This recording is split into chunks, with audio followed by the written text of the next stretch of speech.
Welcome back to another episode here on the Brick Abbey. We're going to continue working on the LEGO Star Wars TIE Fighter. And this is the episode that we're still not sure, because I'm recording these before the channel's live. We're not sure what people think of these. But let us know in the comments below what you think about doing the organization videos, where we organize all of the pieces. You can let us know in the comments below.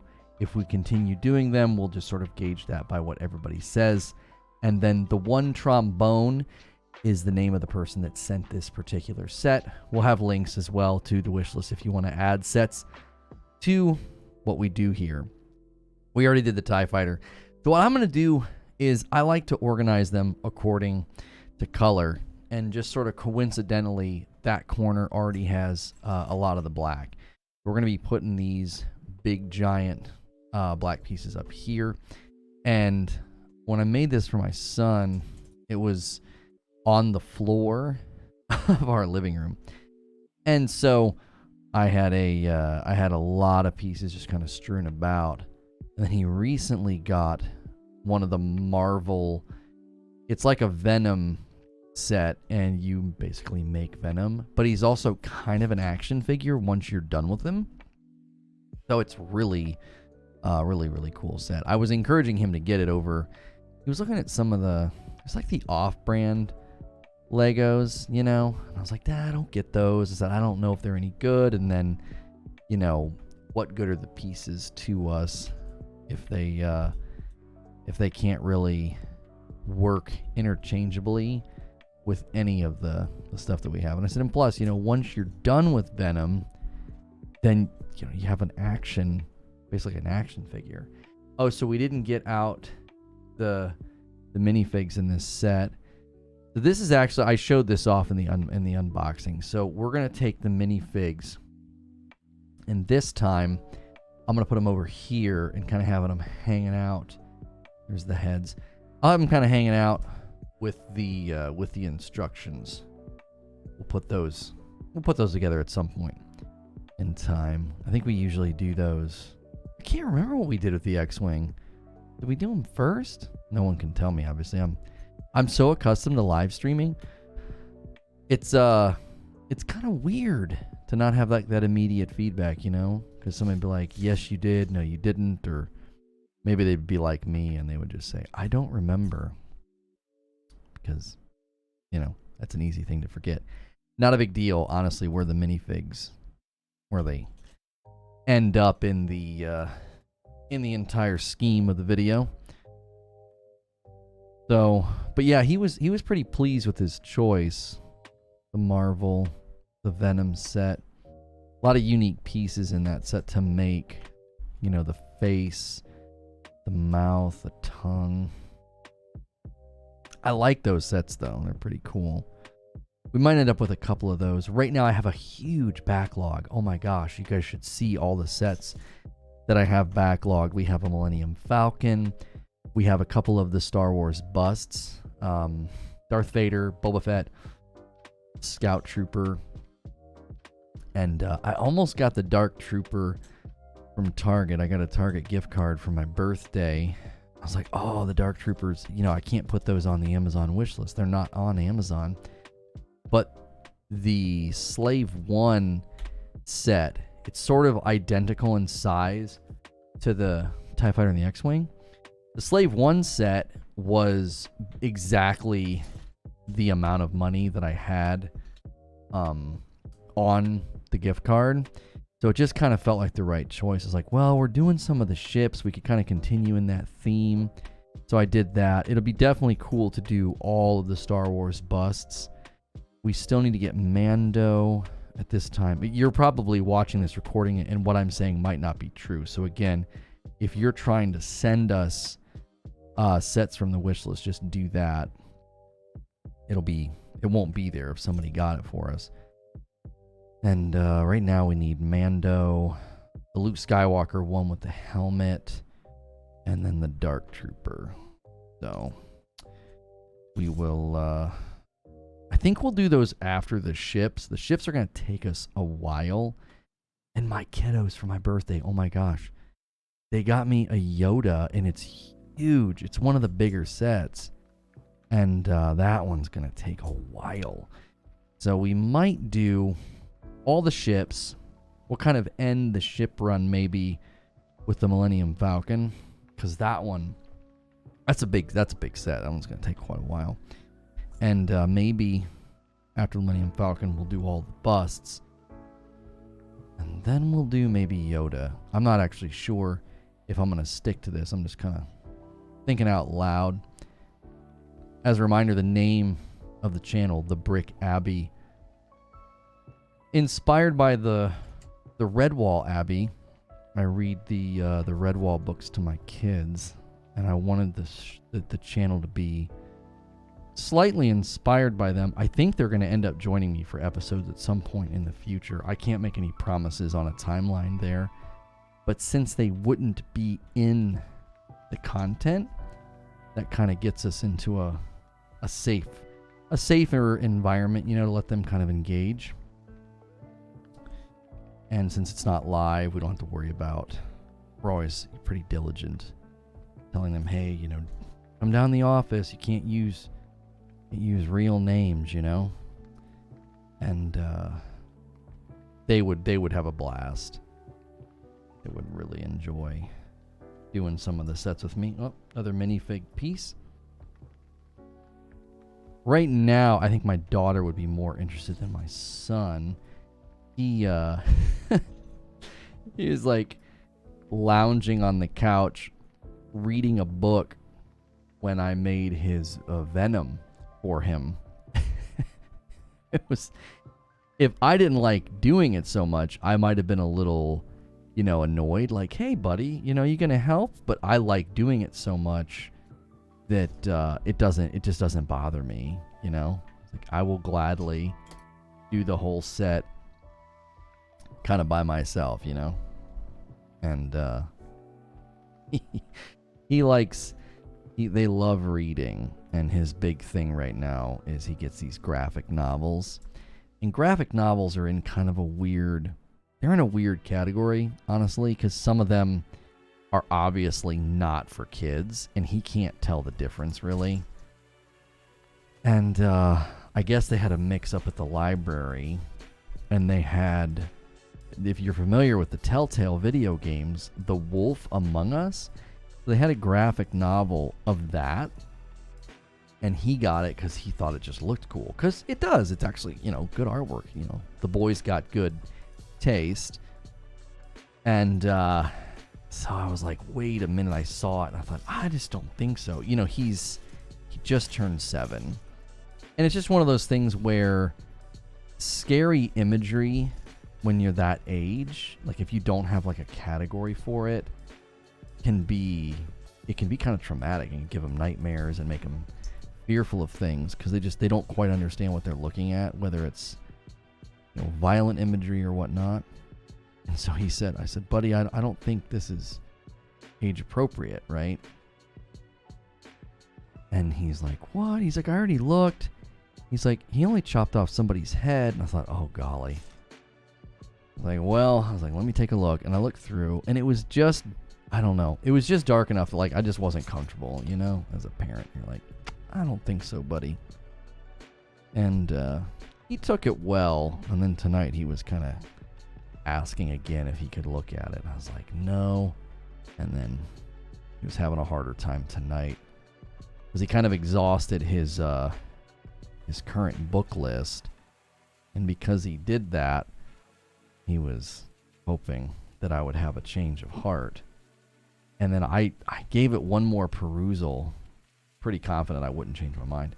And in the very back, they were advertising other graphic novels. And those had super inappropriate covers for kids. This is stuff that would, maybe even make an adult blush to, be checking it out, right? Like if you decided to check this out, you might, be a little like, oh my. And I was like, no, buddy. And then I wouldn't let it go back into the bin because I was worried, he'd go grab it later. He's a good kid. Like you tell him no and he won't. But it's just, I think it's hard at that age when you're told no, it's real easy to be like, well, I'm going to go grab it. And he's actually not done that very much at his age. But I also think just removing it probably helps with that. Like he won't even consider it. It's like, well, I can't even go grab it. So kind of put it out of his mind. Sometimes when you're a kid, even the best kid, it's like once they know they can't, it becomes a whole lot more appealing. It's kind of into human nature, I guess. But sometimes I think it makes it easier on kids. Don't focus on the no, establish the boundary, but then just kind of remove it. So it's not this constant like, oh, I wait until mom and dad are downstairs, I could go grab it. So I always know when they've gone to the library. I come upstairs and the house is very quiet. My daughter's 9, son is 7. At the time of recording this, obviously. And they just love books. That's all my wife's doing. Very early age. She's really prized the library and getting to know the librarians by name and thanking them. And she got into like a weird thing with them. This just one of those, I guess, what's the word? Bureaucratic realities. She got all of the librarians' gift cards and they like couldn't accept them, which I was like, wait, what?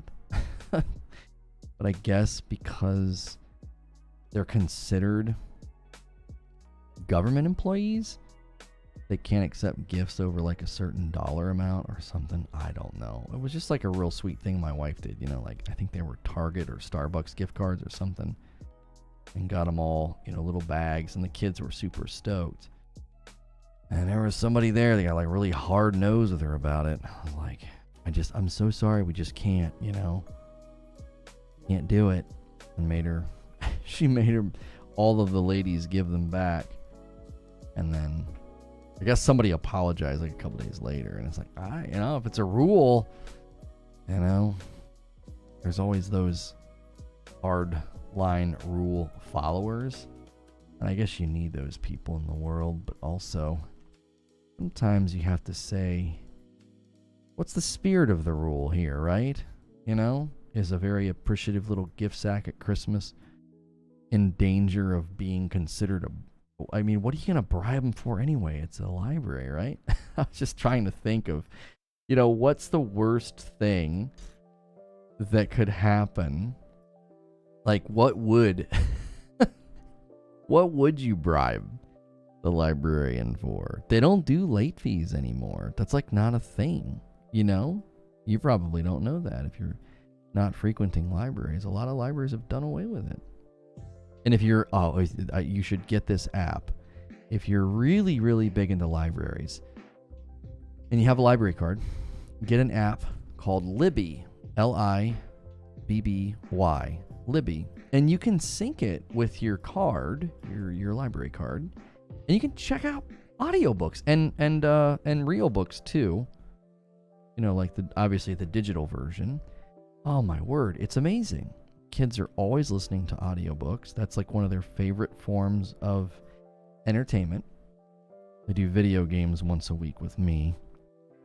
And they love audiobooks. And you got to be careful with anything, right? Anything in excess can be bad for their little brains, Sometimes it's difficult for kids to be still and focus these days. I think in general, it's difficult for children to do. Like if you remember being a kid, sitting still is sometimes its own form of, like if you're being punished, like sitting still is sometimes just enough to drive a kid kind of crazy.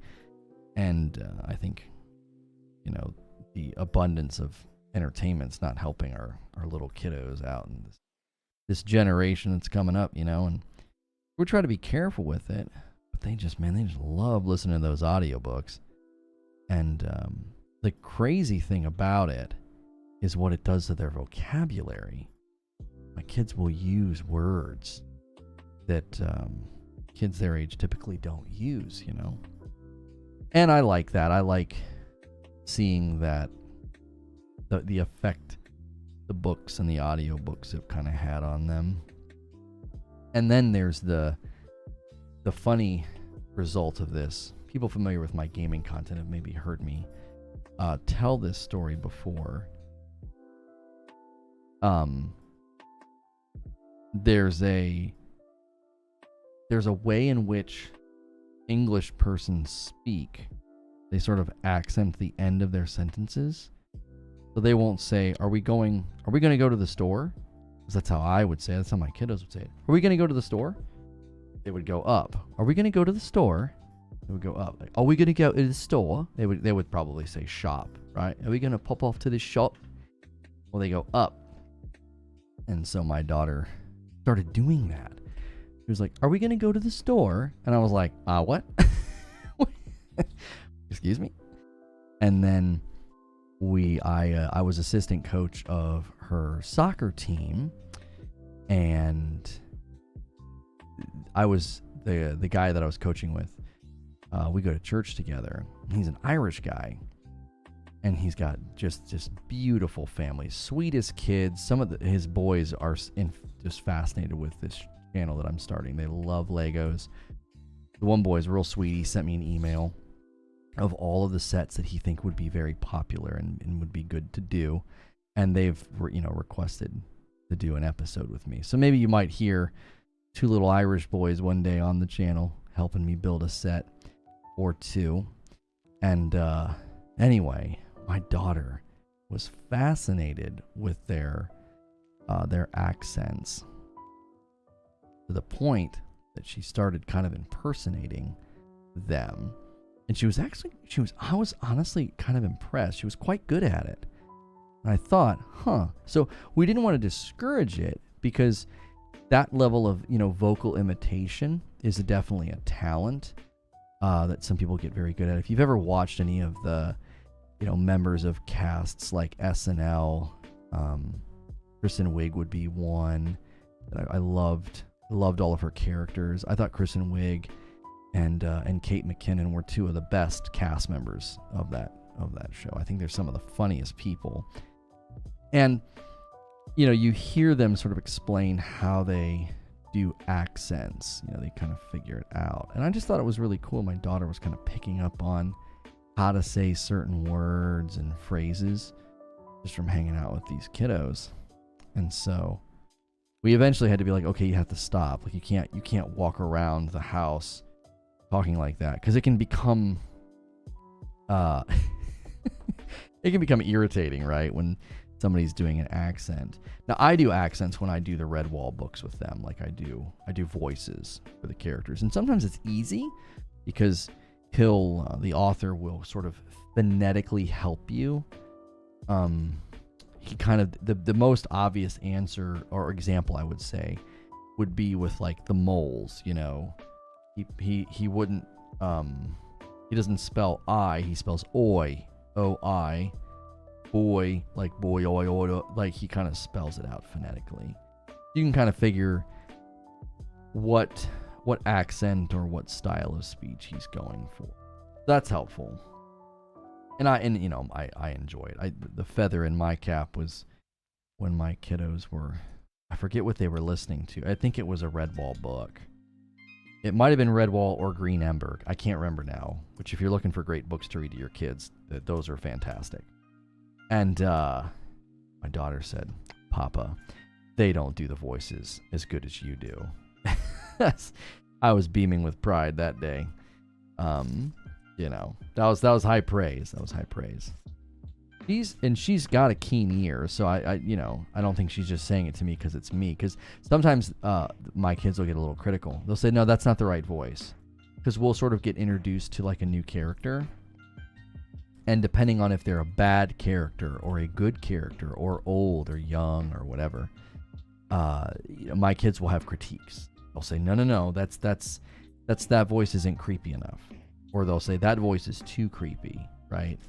So I know when they tell me I'm doing a good job that they mean it, because they are critics. They don't hold back. They will tell me if I'm doing a bad job. If you've ever been around kids, worked with kids, or have kids of your own, they will keep you humble. If you're not good at something, or maybe your outfit is not the greatest. I just realized I've taken up the center here, and that's a really bad idea, because whenever it's time to build, I'm not gonna have any space to build. So like, it looks really nice, but we're gonna need a spot to build. So we're gonna have to kind of relocate here, this center area. Some of the other books we've read are Wingfeather Saga was really good. I love the Narnia books. Those are fantastic. I think once we're done with Redwall, I'll do sort of my own. I'm currently reading through on my own. I sort of do this before bed. It's like really relaxing. Is Lord of the Rings, for the first time ever, actually. I was supposed to read it for a class once, and then the professor changed the book, like the required books, like right before the semester started. So I was like, well, I don't have time to read Lord of the Rings for pleasure when I'm reading for 12 hours of undergraduate classes. So I never went back. So I recently went back, and I've been really, really enjoying Lord of the Rings. But once I'm done with that, I think what I'm going to do is check out Harry Potter for the first time. I've seen the movies with my wife, and we like them well enough. They're charming, and the kids in the show, or the movies, I'm sorry, when they watch them grow up, is kind of sweet. They're all adults now and doing all sorts of stuff. So it's kind of weird to think about. Some of us watch those kiddos grow up, and but I think I was going to kind of read those and maybe kind of gauge, where the scary factor is for my kids, because the Redwall books actually kind of get a little spooky, a little scary, little violent, nothing major, and it's animals dying, so like it's a little bit different. Like, my kids see a dead bird or squirrel in the road. We've got red-tailed hawks in our neighborhood, and we've obviously seen some red-tailed hawks enjoying a rabbit or squirrel. And so they, it's not as alarming, I don't think, hearing about, animals in a battle, because it's a fictional battle. You're having to picture, a squirrel or a mouse with a sword and a shield, right? It's not quite the same as something that's sort of dark and nightmarish, like in Harry Potter. So I just was going to kind of gauge that and see if they were maybe ready. I'd love to read The Lord of the Rings to them. I remember I did The Hobbit with my daughter, and that one's paced really good. But man, I don't know. Lord of the Rings seems really tough to do out loud. Tolkien was... I'm a verbose person. Boy, oh boy. Tolkien is a verbose writer. Like, he's not just going to tell you that there's a tree in the road. He's going to tell you exactly what it looked like, how long it has been there, how many squirrels live in it. You know what I'm saying? I'm being exaggerative, but you get the point.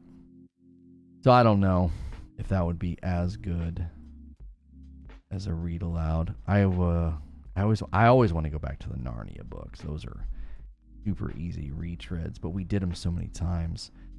It was like, well, we got to take a break from these. Sometimes when we take trips, we'll put the Narnia audiobooks on, and I love those. I've got some favorite parts and some favorite characters, and they do a pretty good job. We watched the movie recently with the kids, and it's The first one's not terrible. Lion, the Witch, and the Wardrobe's not terrible. It's not. I was proud of my kiddos. They were like, wait, like that doesn't happen in the book. They were calling out all of the stuff that doesn't happen in the books. And I was like, I was so proud. I was like, yes. I was like, that's right. And I had to explain to them. I was like, that's just something they do in movies. You know, they'll make those changes. I said, you know, we will not be watching Dawn Treader because Dawn Treader is like my favorite of the books. Boy, oh boy, do they change way too much in Dawn Treader. It's not even remotely the same in the movie. And I remember I was having these debates with people about the TV show, you know, Rings of Power. And it was like the people super familiar with Tolkien lore, you know, they're very agitated. Like I was really agitated with Obi-Wan, the TV series, because I grew up with Star Wars. So every square inch of Star Wars, you know, I am familiar with. And when you change something or mess something up, well, I'm going to immediately pick up on it. To the point that I had friends of mine, you know, that I was talking about the show with. They're like, oh, I thought it was fine. And I rattled off 3 or 4, you know, problems, you know, continuity things that were broken. And they were like, oh, like I hadn't even thought about that. And I was like, well, of course you haven't. You know, you're not watching it the same way that I'm watching it. I'm watching it and noticing, you know, every foul step, every weird note, you know. And I feel like the same thing happened with Rings of Power, you know. I think people that are super into, you know, Tolkien and they know so much. And I think that's awesome, right? I think that's great. But I think sometimes, and I'm guilty of this myself, fandom can make it really hard for you to enjoy something because you have a history. You have the good kind of baggage, right? You come to the movie with all this baggage of, hey man, you know, I've known this character since I was a kid. I know how they say their lines. I know how they would react to a certain situation or, you know, or pain or happiness. Like you feel like you know them, and then when the characters break from what you've kind of amassed over the years in your brain in sort of it's a relational thing, right? You obviously reject what you see because it's not what you've built up in your head. And I don't think that that's wrong. Like that's exactly why so many of these stories and movies are so popular, because the characters were great. They were relatable. They were memorable, right? You don't have a history with them by accident, you know. You didn't rewatch the movies over and over again and do all this on your own. There was an inherent quality made you do that, you know. And so I think that can fold in on itself a little bit. And sometimes I think it's right and fair to say, hey, wait a minute, you guys really broke this character's sort of, you know, any kind of continuity is just, you know, damaged. And I think that that's fair. But I do think what it does then, and I know this happened with people with Wheel of Time, is it not Wheel of Time? I'm sorry. I actually enjoyed Wheel of Time. Another book turned to show that got, you know, a lot of people who were like super critical, you know, and I had my own criticisms, but nothing that kept me from enjoying it. You know, so Wheel of Time, but yeah, Rings of Power is what I meant to say. I think with Rings of Power, that happened for a lot of folks. It was like their fandom kind of folded back in and was like, I can't enjoy this. It's not doing what it should, or it's breaking these rules that I had in my head. And when I say rules in my head, that's not me being condescending, because I did the exact same thing with Obi-Wan. Like, I had rules in my head, I had expectations, I had thoughts of, how it should have gone, and it's not necessarily the directors and the writers' job. It's not their oops, almost lost that one. It's not their job to satisfy that, but at the same time, I think there is reasonable parameters and boundaries that you feel stories and characters should fall into.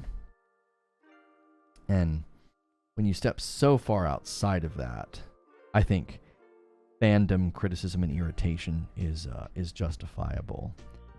And so when my kids were watching Narnia, I was proud of them to like pick up on, now wait a minute, that wasn't that way in the book. And my wife kind of scolded me, lightly scolded me, because I said to the kids, I said, this scene coming up's better in the book. Like when the stone table breaks and Aslan comes back, it's one of my favorite scenes, because Susan says, his body disappears. And Susan says something to the effect of like, what is this? Is this some kind of new magic?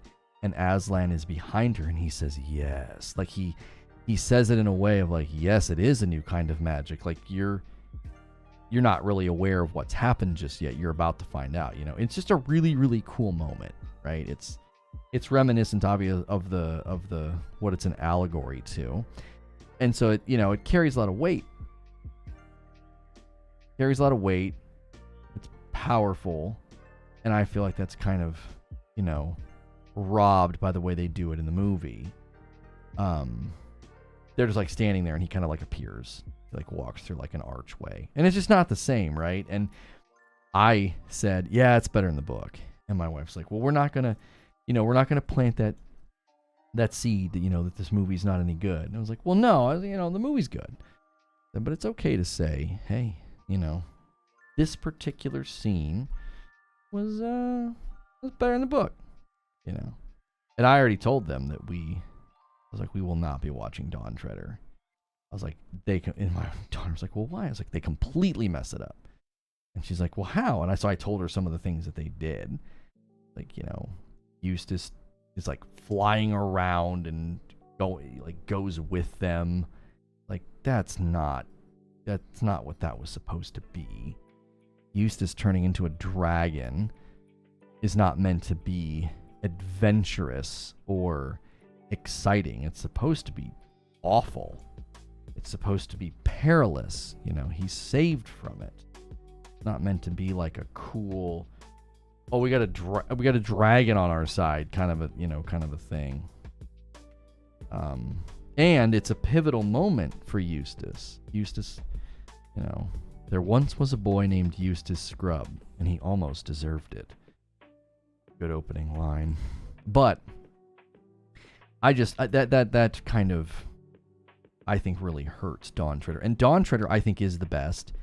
I don't know if I would say it's the best. It's my favorite because it's paced really, really in a fun way. It's always moving forward. They visit some of the coolest places.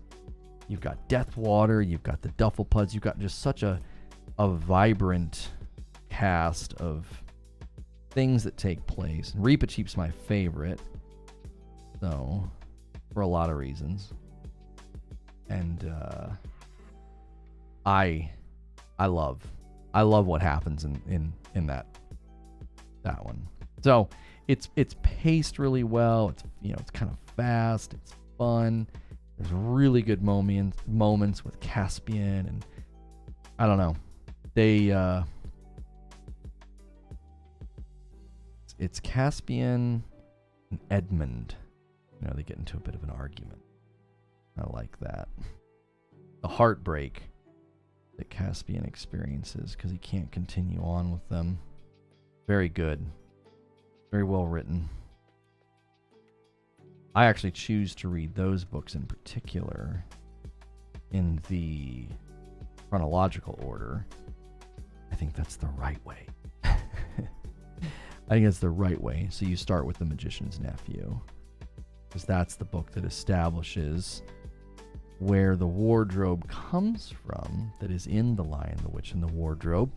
And so I like doing it in the chronological order.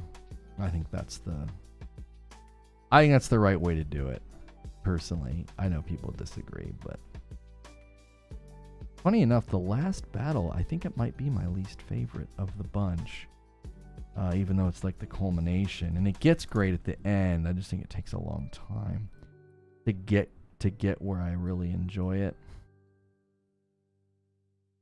But reading books to the kids is we're gonna have to bring. Reading books to the kids has just been a blast. You know, it's one of my favorite things to do.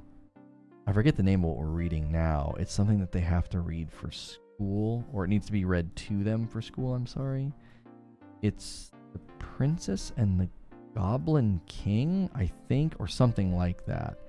It's written in an older English style, and it's been pretty good. They were being kind of snooty about it because they didn't want to disrupt our red wall. We were getting ready to move to a new red wall, and my wife was like, "Can you please read this to them?"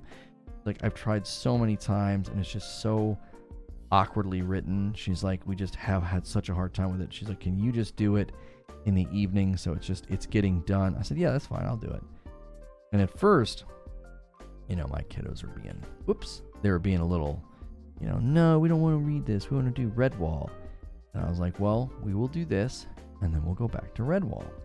And it took them a couple of chapters, but cool or interesting or mysterious things started happening.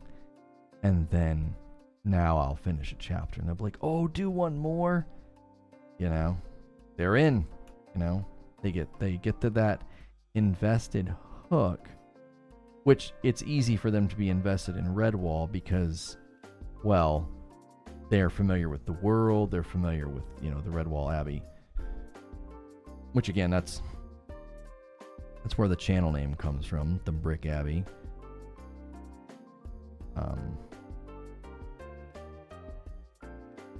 We had a couple of channel names in mind, but that was the one I settled on. I think what we're going to do is we're going to bring these ones all the way down the side here. Like that.